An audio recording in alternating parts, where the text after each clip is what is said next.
welcome to the Intuitively Wild podcast. I'm your host, Rachel Levine. Living intuitively wild is about coming back home to ourselves.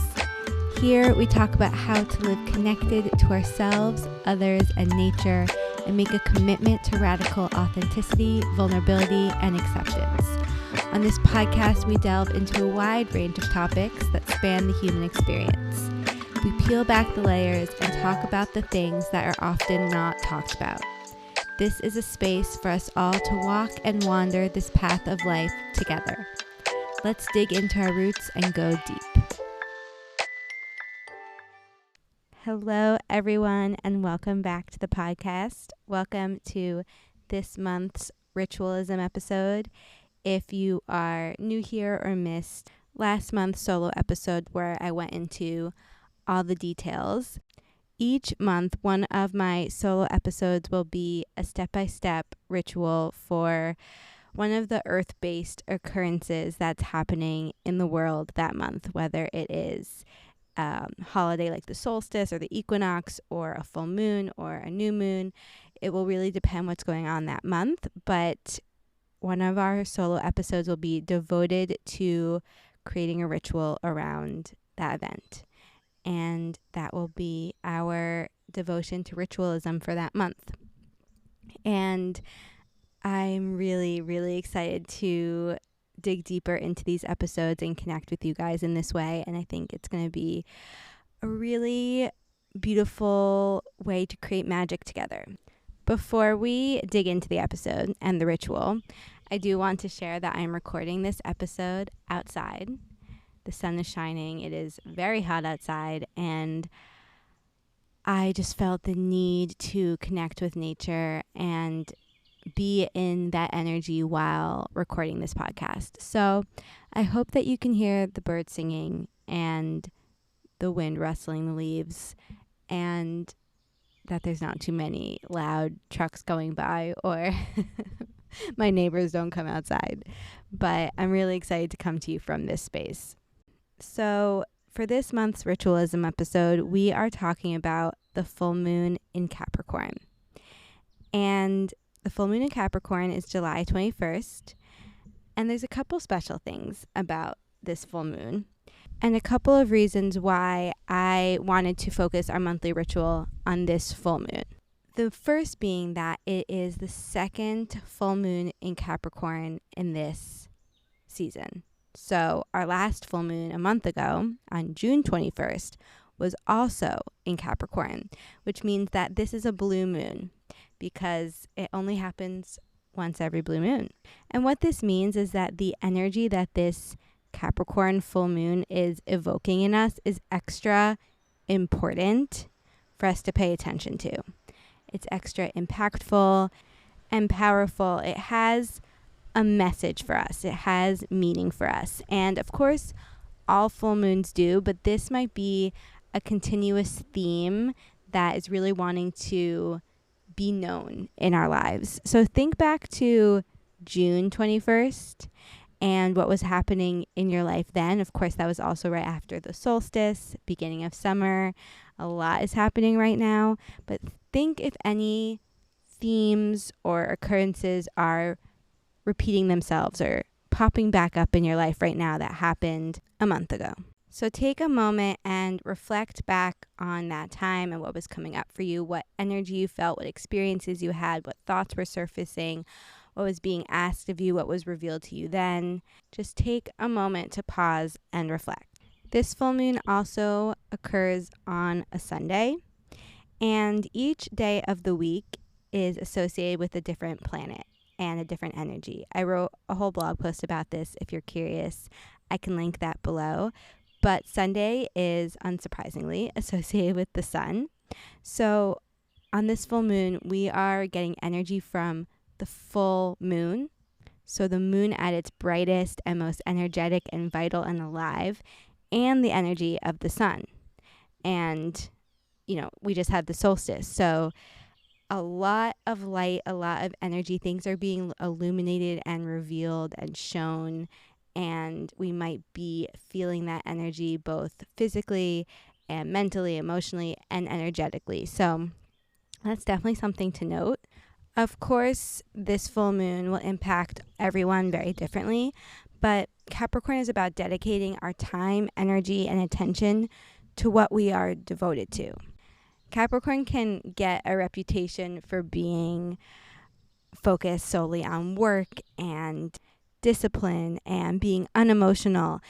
And while that energy can be present and might arise at this time for some people to look at and work through, Capricorn is really about consistency and reliability and being open-hearted and focused on what we care about, on what is important to us, devoting our time to what we are dedicated to.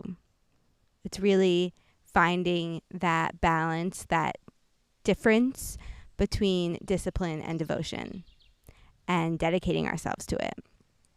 That is what Capricorn is truly all about. And it really goes hand in hand with the human design gates that are active at this time, which makes sense because each of the gates are associated with different astrological signs, because astrology is one of the systems that make up human design. So it makes sense that the gates present at this time represent that energy or themes of that energy. One of the gates is a Capricorn gate and the other is an Aquarius gate, but they both evoke this energy that we are discussing, which we're going to get into. And I did go over this again in last month's solo, which I'll link below if you want to hear a little bit more details about all of this. But during each ritualism episode, I'll be going into the human design gates active during this occurrence. And it's similar to an astrology forecast. It's the energies present during this time, according to human design. And during this Capricorn full moon, we have 2 gates being illuminated. So if you already have these gates in your chart, you'll be familiar with this energy, and it probably won't feel as impactful or significant to you. But if you don't have these gates in your chart, it can bring something new into your life. It could be a new energy that you don't usually feel consistently. So the first gate is gate 60, and it's called the gate of limitation. And it's about overcoming limitations, not letting anything stop you, and knowing you have what it takes to accomplish whatever you set your mind on, and using creativity to come up with solutions, breaking the rules to come up with better structures and solutions for everyone. And obstacles may annoy you, but that's because you know you're meant to overcome them. But on the other hand, this gate can also bring up a feeling of stuckness or feeling paralyzed by challenges because you feel too overwhelmed by them or have been conditioned to believe you can't overcome them, or you feel pressured by society's expectations and the quote-unquote right way to do things, and you don't want to go against the status quo. So the goal is to use this energy to get creative and look at the blocks in our way and have fun thinking of new ideas to move through them. So this gate, the energy of this gate, someone with this gate in their chart, or when this gate's energy is present in our environment, we can do well with certain limitations in place. So this could be like specific times when you get creative, or specific times when you work on this project that's causing you obstacles, or certain ways that you think of ideas. But the goal is to create your own boundaries and rules, create your own limitations, and don't let anyone create them for you. And this is a generator channel. So in human design, there are 5 different energy types, but each channel has a specific energy associated with it. So you might be a projector, but still have some generator channels in your chart. You probably do. Most people might. So this gate, when it's connected to its, here's Theo breathing into the microphone. Hi, bud. This gate on its own is just a gate. On its own, it's just the gate of limitation. But when you have the opposing gate that it connects to, which is gate 3, then it creates a generator channel, which is about taking action and responding to things. And this channel specifically is about the gate of mutation, because you're meant to take action on and respond to the problem with ideas that come to you. And the energy of this channel really brings you the ability to make real changes in society and the way things are done. But only the gate is activated at this time. So if you don't already have the full channel, or if you don't have gate 3 in your chart, you're not going to have the full channel of mutation. You're only going to have the gate of limitation, gate 60. So this might feel a little sticky. Without the full channel, it might feel hard to have the ideas about what to do. You know you want to take the action or make the change, but you don't have the ideas on how to. You might feel the pressure to change things, but feel stuck in the paralysis and overwhelm and frustration by the challenges in your way and have no ideas how to fix them. But the way around this is to put yourself in the right environments with the right tools to have the ideas and to trust that they will come. When you give yourself the space to have ideas to respond to, they will come. When you put yourself in the environment to have things to respond to and with the right people and the right support, the ideas will come. And so it's important to not let the overwhelm get to you, not let the pressure get to you, and just give yourself the space to trust the answers will come. I will share that I already have gate 60 in my chart, but I don't have gate 3. So this does feel like a familiar energy to me. The desire to make changes and knowing what needs to be changed, but not always knowing how to change it or what actions to take in this moment, and feeling really overwhelmed by that, feeling really pressured by that, feeling really stuck by that. And so I've really had to be patient with myself and trust that the ideas will come in time, and to put myself in the right environments to have things to respond to and to talk to people about it. And I mean, my solutions around this, my tools for this, then get really specific to other aspects of my chart that help me really know and understand how to navigate this for myself. But overall, the message here is to be patient with yourself and to know that if you're feeling the desire to change things, if you're feeling the pressure to change things, but you're feeling overwhelmed by that or stuck with that, know that you have the capacity to create such impactful change. And that magic is within you. You only have to be patient with yourself for when it is ready to, when the action is ready to be revealed to you. And the second gate that we have present at this time is gate 41. And this is called the gate of contraction. So with gate 41 present, this energy helps you see all the potential outcomes and know which one is the one to focus on and the one that you want to pour your energy into. And it's really about honoring your hopes and dreams and seeing a big vision for the future and trusting that vision, that goal as your guidepost for knowing where to take action and make change in your life. And knowing that it's a gift to be able to see this big vision and have these goals and to see what could be, to see all the possibilities and to want to focus on that. And at the same time, this gate can also be the energy of staying stuck in the dream stage and never taking action and really letting your fears get in your way and not believing in yourself, because this gate is about new beginnings and you may feel pressure to set resolutions and make big changes, and without any action steps lined up or without acknowledging and working through the fears that may come up to stop you, you might just stay stuck in that pressure. And I think this is a lot of us. We have these big goals, we have these big dreams, but we don't understand what's stopping us from taking action on them. And so we really have to understand our fears and get to the root of them, get to the root of those blocks, those limiting beliefs, the trauma responses, the anxiety, the self-sabotaging behaviors or the self-deprecating thoughts. We need to understand them and really understand what is causing them. But even before that, we need to know what it is we truly desire. this gate, the energy of this gate, whether you have it all the time in your chart or not, it being present right now, it's asking us to get clear on what we truly desire and what we want to pursue. Because otherwise you could be acting from the pressure of fulfilling conditioned dreams or pursuits that are unaligned. So you really need to tap into what it is you truly want and trust your body to tell you what it is that you want, not your mind. So don't try to logically think about what the right next step is or the right goal to pursue.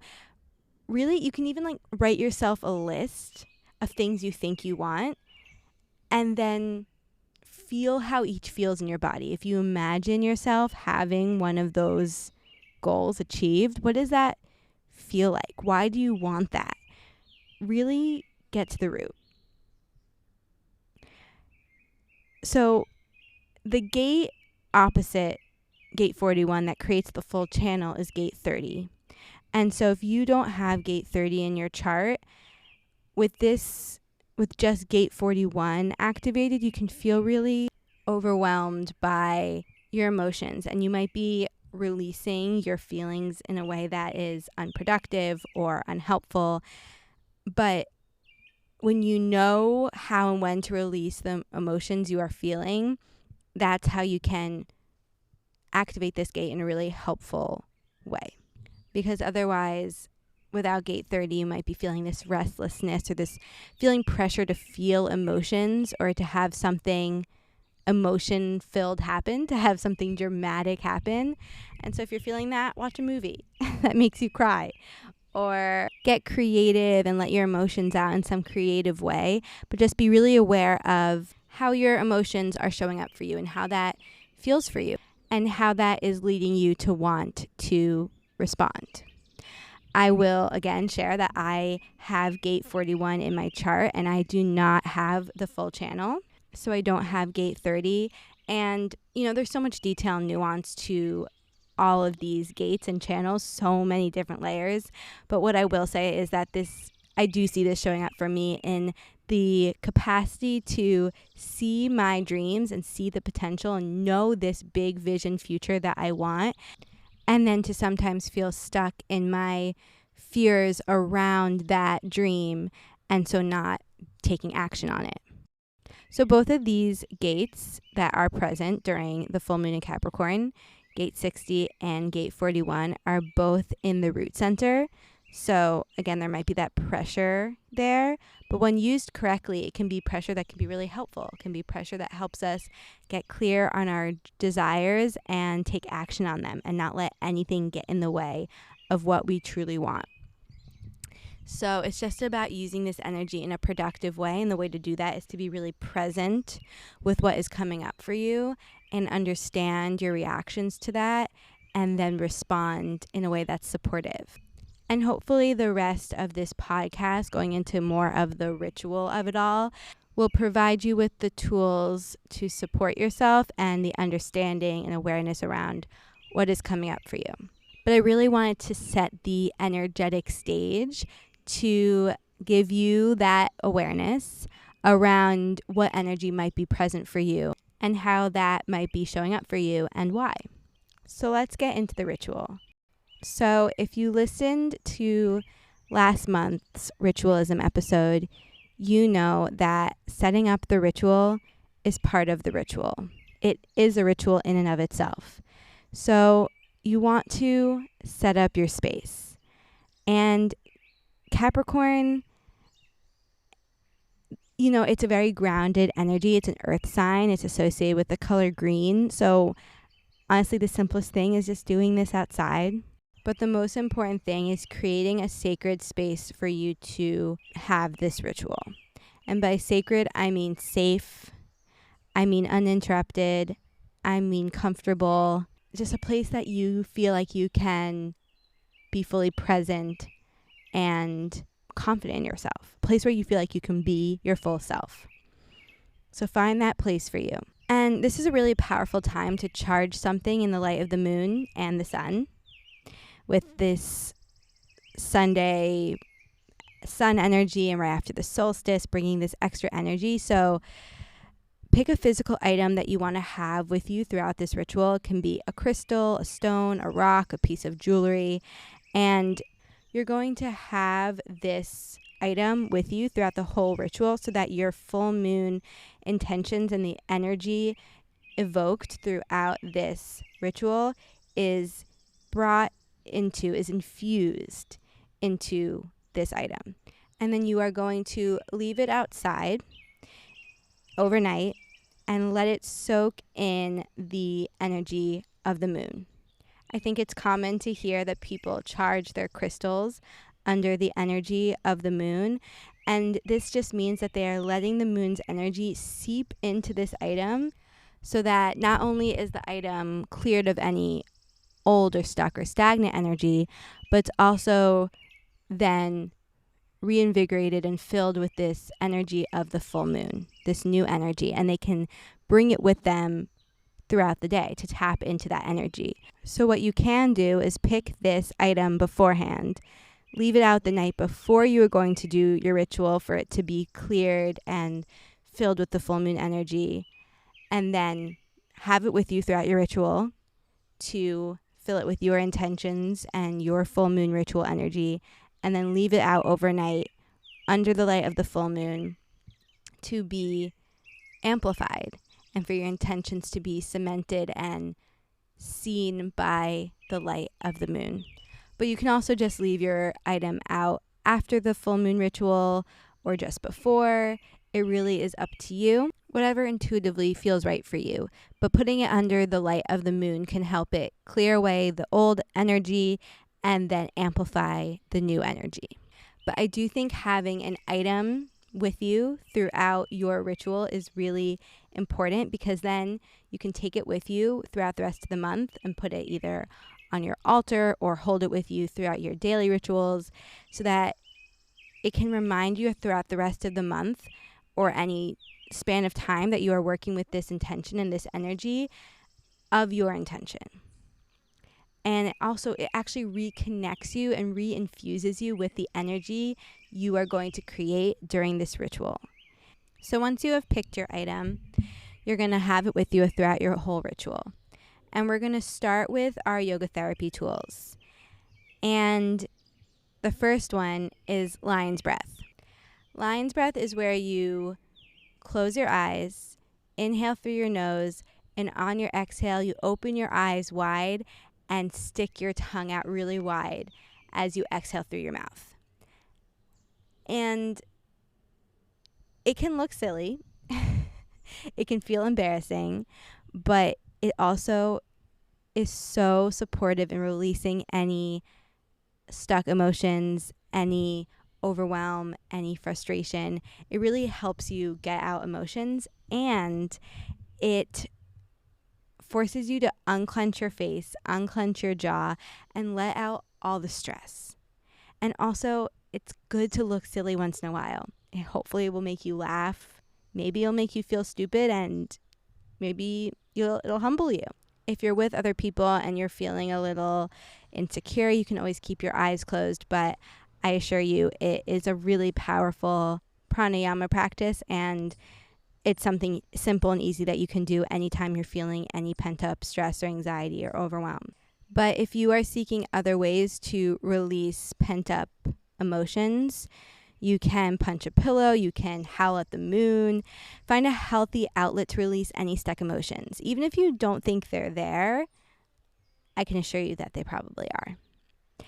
And going on this releasing emotions theme, the next tool is hip openers. We store emotions in our body, and often people don't realize just how much emotion and trauma and past experiences we store in the body until they start practicing yoga. When I first started practicing yoga, I would do a lot of simple, common hip openers on the floor and just find myself bawling. And this was years and years ago, before I ever really started going to classes. I was just intuitively moving on my own and doing yoga poses on my own. And I had no idea why I was crying, but I knew it. I knew I had to do it. I knew there was a reason. I knew there was a purpose, and I don't know exactly what emotions the tears were associated to or what experiences they were connected to, and that doesn't matter. We have years and years of pain and emotion and experiences stored in our body, and we don't need to really understand it or pinpoint exactly what experience is coming out of our hips at that moment, but just letting it come out is such a relief and can really unlock things for you. One of my favorite books about this is called The Body Keeps the Score, and there's also a lot of research and information about pain reprocessing. And one thing I will say now is that we'd often rather feel physical pain than emotional pain. So hip openers allow you to release that emotion and find safety in feeling our emotions. There are so many different hip openers, and if you know a favorite, feel free to go with that. Find one that feels manageable to you. For the sake of this ritual, I think I'm going to focus on figure 4. And there are different versions of figure 4, which is why I want to talk about it, because I feel like it can be accessible for people of different abilities and levels and capacities. You can either do it seated on a chair, you can do it on the floor, or you can do it on your back. If you are in a chair, you want to place your feet on the ground and then take one foot and place it on your opposite knee so that you are making a right angle. And if you're seated, you're going to do it the same way, just on your butt on the floor. Or you can do the same thing on your back and hold your opposite leg in your arms, bringing both your feet off the floor. And then you take this to your level. You can move closer to your knees, which might heighten any physical sensations you're feeling. You can rock back and forth. You can fix where your foot is on your leg to make your knees feel comfortable. Whatever feels right for you, make any modifications that you need.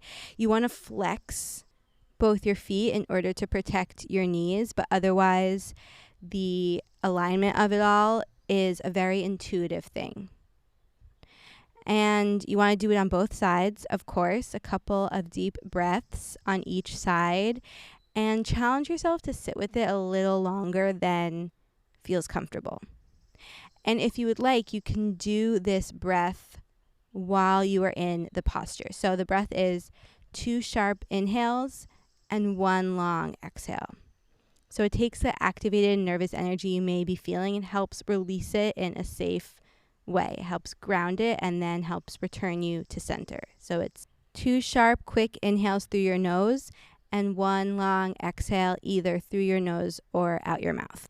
And then the last yoga therapy tool, which I will always add, is meditation. Always meditation. And I want to continue on the challenge I gave you all last month to focus on, which was a simple meditation practice of stillness and silence. And this month, with the added challenge of trying to have a one-pointed focus. You can focus on the breath coming in and out of your nose. You can focus on the breath moving through your chest and lungs. You can focus on a mantra. You can focus on third eye center. It could be anything. Just have that focus point and continue to return there if you find yourself distracted.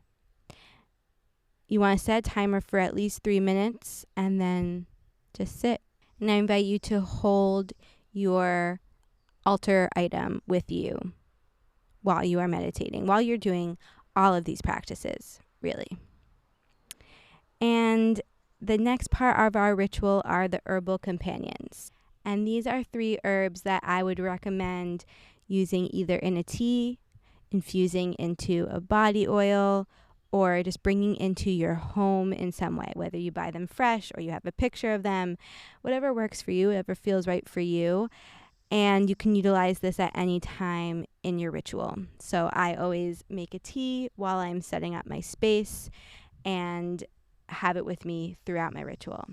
And I always make sure to choose herbs that can work together and can support each other if they are made together in some sort of tea or infusion of some sort.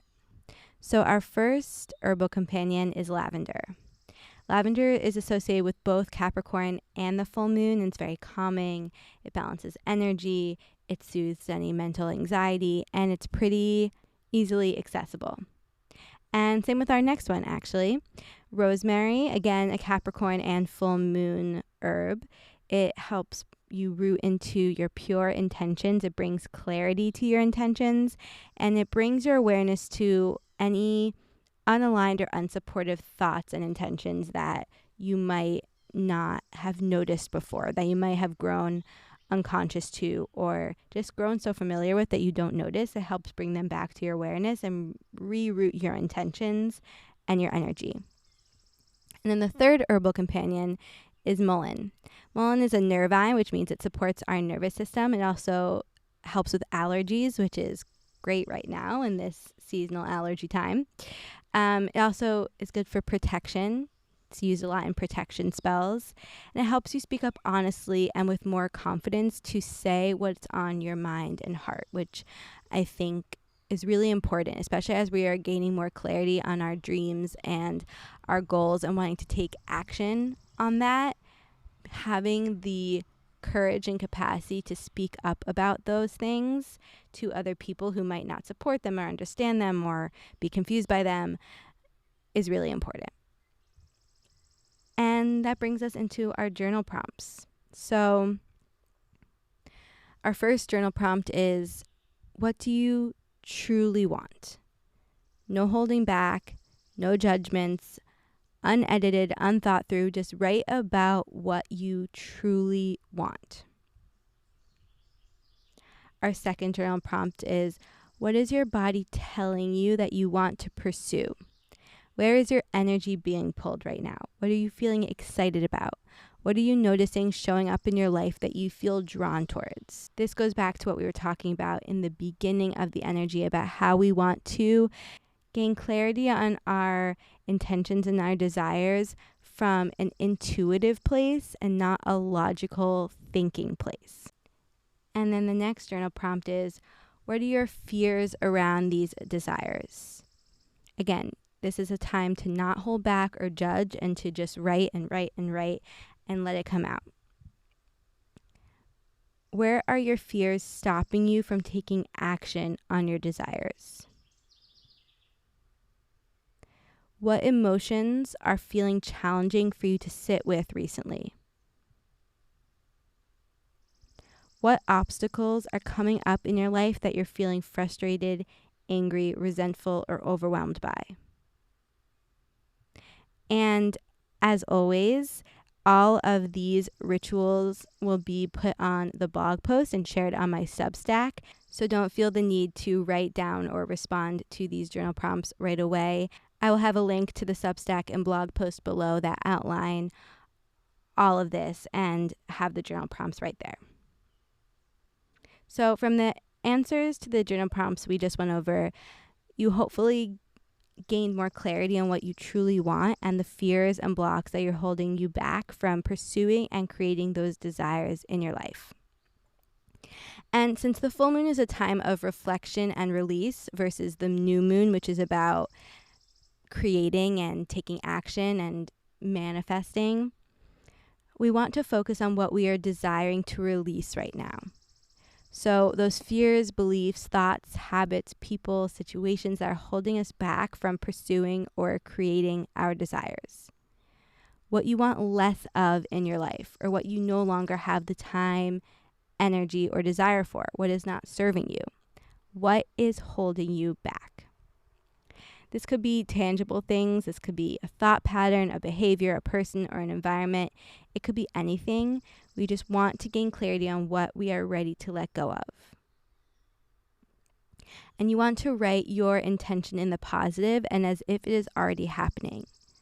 So I'll use me as an example to help you guys gain some clarity on what might be coming up for you. I want to continue to grow my business and impact more people. And one fear that holds me back from this is that if I do manifest or create this dream in my reality, it opens the opportunity for me to fail or for more people to misunderstand me or judge me. But I want to release the need to be perfect or the fear of failing and the fear of being misunderstood. And I want to strengthen my self-confidence and my abilities to run my business successfully and to support myself no matter what goes wrong. So my intention is I'm confident in myself and in my ability to impact the world with grace, compassion, and integrity. I am proud of how I show up in the world. So I write out this intention on a piece of paper. I say it out loud to myself or to whoever I'm doing this ritual with while I'm holding my altar item, and I really speak it to the full moon.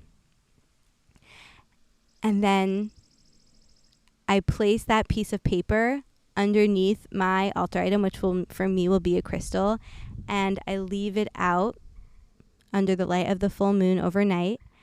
And then I place it on my altar with my crystal, and I look at it every day, at least until the next new moon. So for at least 2 weeks.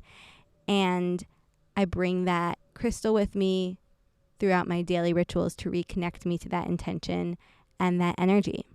Because yes, these bigger, more detailed or special rituals are so important and so powerful and keys to living a intentional life. What's even more important are the rituals we engage in our everyday lives. So having something from this ritual to bring with me into my everyday rituals allows me to bring this magic into every day, allows me to remember how I want to live and connect to that every day and be really intentional in my day-to-day life. And if you want to learn more about that and go deeper into ritualism, I highly suggest ordering Intuitively Wild's new offer, which is called Ritualism. It's your manual for intentional living based on your human design. And it goes into a lot of detail about how to ritualize intentional living for yourself in a really personalized way. It helps you gain clarity on the tools that are really supportive for you and how to connect with and strengthen and understand your intuition and let that be your guide over everything else. Ritualism, this guidebook, just released last month, and I am so excited about it, so proud of it. It is the foundational tool to living intuitively wild, and I truly think it's a foundational tool to living a truly intentional and intuitive and connected life. You can also subscribe to Intuitively Wild on Substack. Every Monday for paid subscribers, we have weekly intention setting rituals through audio every Monday, and it's been so special so far to record these for you guys. It really feels like we are setting our intentions for the week together. I record them that Monday, and then unedited, I release them every week. It's new tools. It's the energy that I'm moving through. It's different every week depending on what I'm needing, what I'm feeling like you guys are needing. And it's just a really deep way for us all to connect to ourselves and to the world around us. All the details around my intentions for starting this Substack and starting those audios will be linked below.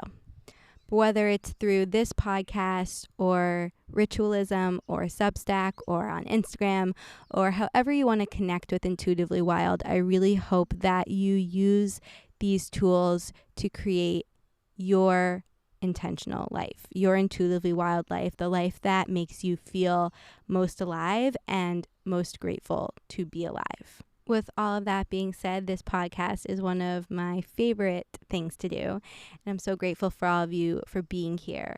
So please let me know how you engage with this ritual, what it reveals to you, what your intention is for this month, what you are releasing, and how you're feeling.